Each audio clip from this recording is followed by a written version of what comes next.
Rocket बनाउन सजिलो छ, रकेट बनाउने प्रविधि छ, टेक्नोलोजी छ, तर बाँदरलाई चाहिँ भगाउने यहाँ टेक्नोलोजी संसारभरि मैले खोजेकै हो, छँदै छैन।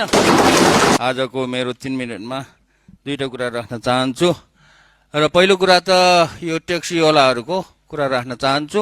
जसले ट्याक्सी चलाइरहेको छ उनीहरू भनेको श्रमिक नै हो, उनीहरूले चाहिँ आफ्नो परिवार पाल्न चाहिँ ट्याक्सी व्यवसाय गरेको हो। र म पनि दिनदिनै ट्याक्सीमा हिँड्छु।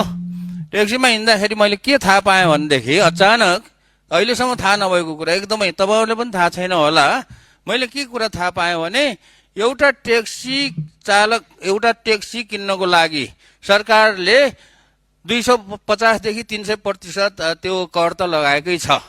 त्यसमा पनि अब ट्याक्सी चालकहरूलाई अझै कर के थप रहेछ भने त्यो ट्याक्सीको लाइसेन्स प्लेट लिनको लागि चाहिँ 15 लाख रुपियाँ, कालो प्लेट लिनको लागि। ट्याक्सीको पैसा त छुट्टै भयो, 30-35 लाख रुपियाँ पर्छ। कालो प्लेट लिनलाई 15 लाख रुपियाँ चाहिँ यो लिने चलन रहेछ।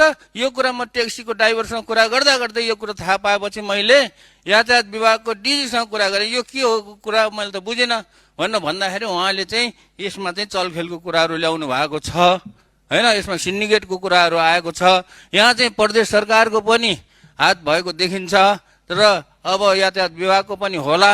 यसैले यो चलखेल जुन छ, सिन्डिकेट जुन छ, के हो यो कुरालाई चाहिँ बुझेर चाहिँ यो चाहिँ तुरन्त खारेज होस्। किनभने 15 लाख रुपियाँ कालो प्लेट लिनलाई, नम्बर प्लेट लिनलाई 15 लाख रुपियाँ बुझाउनु भनेको चाहिँ यो चाहिँ एकदमै ठुलो भ्रष्टाचार छ। यहाँ ठुलो चाहिँ यहाँ कालो धन्दा छ।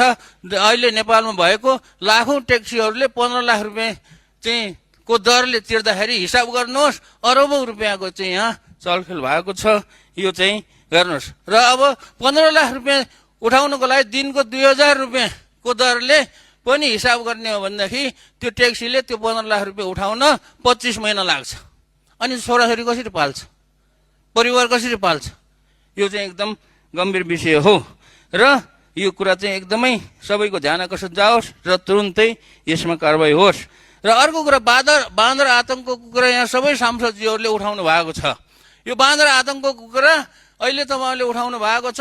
यो कुरा मैले आजभन्दा 7 वर्ष अगाडिदेखि यो चाहिँ उठाएको हो र यसको लागि प्रयास गरेको पनि हो।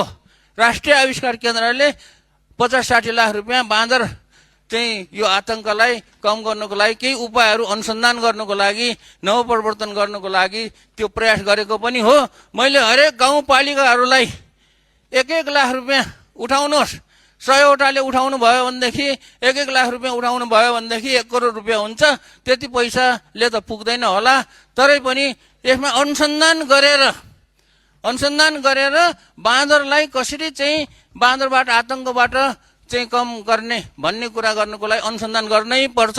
यहाँ संसदमा कराएर केही हुनेवाला छैन। यहाँ धेरै सांसदजीहरू कराएको चाहिँ देखियो।